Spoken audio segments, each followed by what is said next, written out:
आगरा के जिला मुख्यालय पर समाजवादी पार्टी के कार्यकर्ता पदाधिकारी पहुंचे हैं। हाथों में झंडे और तख्तियां हैं। भाजपा सरकार के खिलाफ तख्तियां लेकर समाजवादी पार्टी के पदाधिकारी जिला मुख्यालय पहुंचे हैं, जिलाधिकारी कार्यालय के सामने पहुंचे हैं। किस तरह की मांग है ये लिखा हुआ है। परीक्षा में जिस तरह पेपर लीक हुए हैं उसके मुद्दों को लेकर पहुंचे हैं। किस तरह के पूरे मुद्दों को लेकर विरोध प्रदर्शन और किस तरह का जिला मुख्यालय पर पहुंचने का कारण है, उनसे बात करते हैं। ये आपका नाम बता दीजिए। मैं सुरेंद्र चौधरी। सुरेंद्र जी, जिला मुख्यालय आप आए हैं, ये हम देख रहे हैं आपके हाथ में तख्ती है, नीट 2024 की जांच, क्या पूरा मामला है? मैं आपको बताना चाहता हूं कि आगरा में आज समाजवादी पार्टी यूथ ब्रिगेड के जिलाध्यक्ष भाई जितेंद्र चक जी और लोहिया वाहिनी के जिलाध्यक्ष भाई राहुल गुर्जर जी के नेतृत्व में बहुत सारे हमारे युवा साथी आज डीएम साहब को हम लोग ज्ञापन देने आए हैं। और हमारी मांग है कि जो विगत 4 जून को जो नीट परीक्षा का परिणाम घोषित हुआ है उसमें बहुत सारी धांधली कह सकते हैं, अनियमितताएं हुई हैं। हम मांग करते हैं कि इस परीक्षा को दोबारा हो।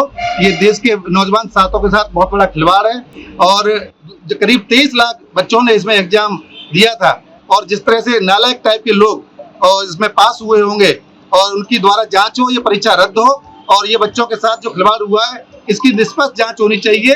और ये देश ने अच्छा नहीं किया है जो 4 जून को इसका परिणाम घोषित हुआ है, जो कि 14 जून को होना था। इन्होंने इसलिए जो 4 जून को घोषित किया है कि उस दिन हमारे देश की काउंटिंग हो रही थी, वोट की काउंटिंग हो रही थी, इस पर लोगों का ध्यान ना जाए। लेकिन जनता जान चुकी है ये सरकार विफल सरकार है।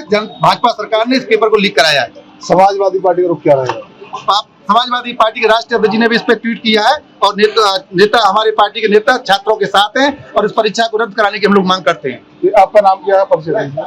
मैं जितेंद्र चक, जिलाध्यक्ष youth brigade Samajwadi party Agra. जिस तरह तख्तियां आप लेकर पहुंचे हैं, जो प्रदेश सरकार भाजपा सरकार है उसके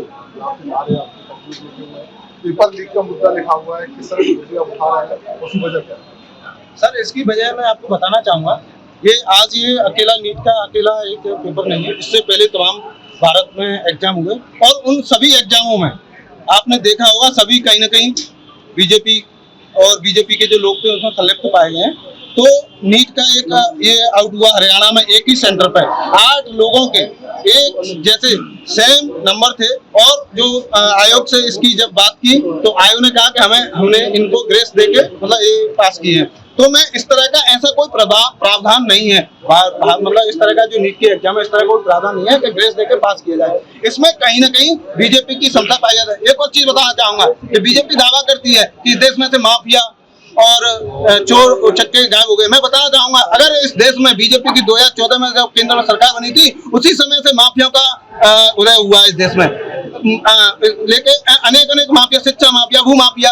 और आज आप जिला मुख्यालय पर है, किस तरह की मांग ले?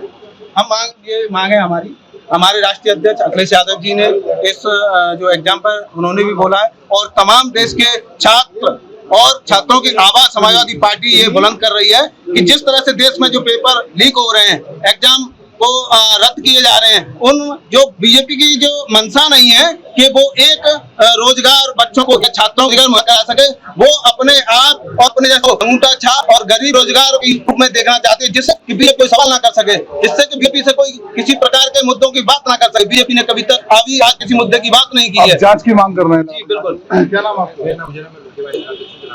राहुल जी, किस तरह मुद्दे उठा रहे हैं और इसकी वजह क्या है? हम लोग मुद्दे उठा रहे हैं जो बार-बार पेपर लीक जो छात्रों के साथ भविष्य के साथ तरीके से जो गरीब है की तैयारी नहीं है, इसका हम लोग आप मजा नहीं है। कोई माँ कहना को गिरवी रखे, मकान को गिरवी रखे अपने बच्चों को इस तरीके से नहीं पाई वो पास से पढ़ने के अलावा कोई दूसरा चारा नहीं है। क्या मांग कर रहे हैं आप? हम लोग मांग कर रहे हैं कि ये परीक्षा रद्द हो।